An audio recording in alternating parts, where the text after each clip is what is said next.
नमस्कार दोस्तों, रूहानी मार्ग में आप सभी का स्वागत है जी। साथ संगत जी, आज जो हम आपको साखी सुनाने जा रहे हैं वह साखी बहुत बढ़िया साखी है।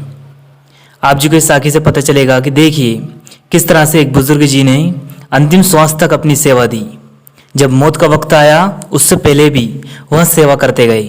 और कितने ऊंचे भाग्य होते हैं जो व्यक्ति अंतिम श्वास तक सेवा में लगे रहे।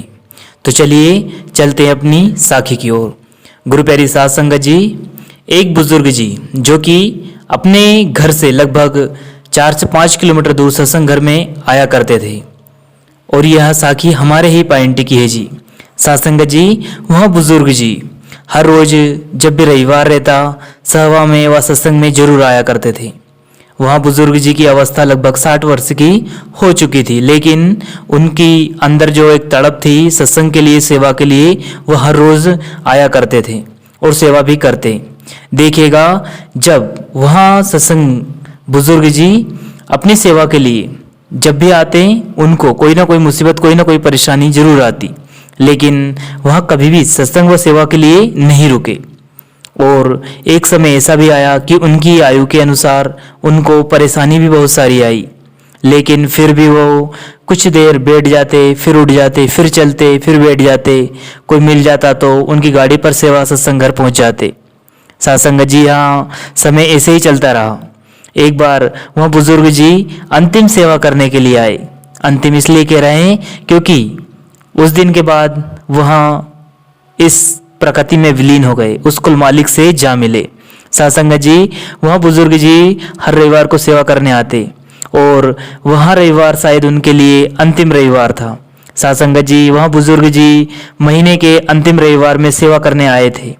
अब देखिएगा वहाँ रविवार के दिन हर रविवार को सेवा करके चले जाते थे, लेकिन उस अंतिम सेवा के दिन जब वह बुजुर्ग सेवा कर रहे थे तो उस दिन जब हम सभी ने कहा कि आप रुक जाइए तो वहाँ बुजुर्ग जी रुक गए।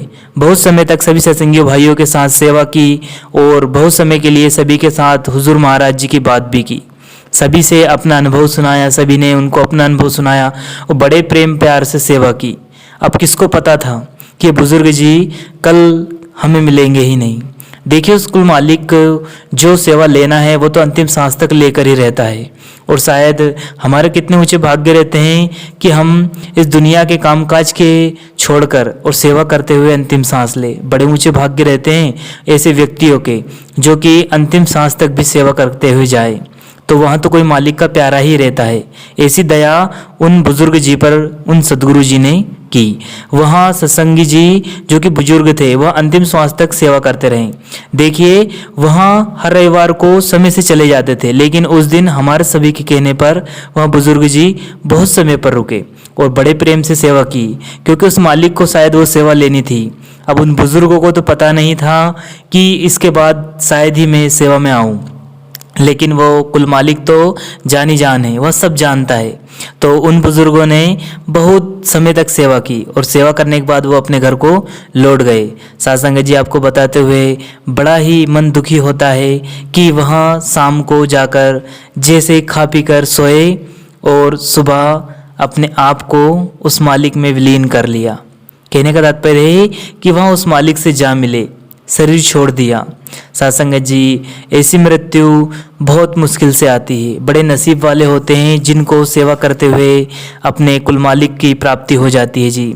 सत्संग जी, कहने का तात्पर्य यह है, इस साखी का उद्देश्य यह है कि हमें अपने कर्म को इतना ध्यान रखना है जब भी हम कर्म करें कि हम अंतिम कर्म भी, अंतिम श्वास तक भी उस मालिक की सेवा में ही लगाएं, अन्य दुनिया के कामकाज में नहीं। क्यों? क्योंकि यह दुनिया के अंतिम कामकाज अगर हम करते रहेंगे तो अंत में हमें ये दुख ही देंगे, इनसे कोई सुख मिलने वाला नहीं है। लेकिन कितने ऊंचे भाग्य रहेंगे कि हमारी अंतिम श्वास भी सेवा में लग जाए। इसी के साथ हम अपनी वाणी को विराम देते हैं जी। सत्संग जी, आप जी से विनती की जाती है जी कि आप भी सत्संग व सेवा में जरूर जाएं जी और उस कुल मालिक की खुशियाँ प्राप्त करें जी। और आप अपने साथ अपने बच्चों को भी लेकर जाएं जी, क्योंकि आने वाले कल के भविष्य हैं। अगर हमारी नींव मजबूत होगी तो आने वाला भविष्य बड़ा ही सुंदर होगा जी। सत्संग जी, इसी के साथ हम अपनी वाणी को विराम देते हैं जी। फिर मिलते हैं किसी और वीडियो में। तब तक आप जी अपना और अपनों का ध्यान रखें। सदगुरु आप सभी पर मेहर बनाए रखे। आप जी अमृत वेले उठकर नित्य नेम से भजन सुमरन जरूर करें जी और माली की खुशियाँ प्राप्त करें जी। धन्यवाद।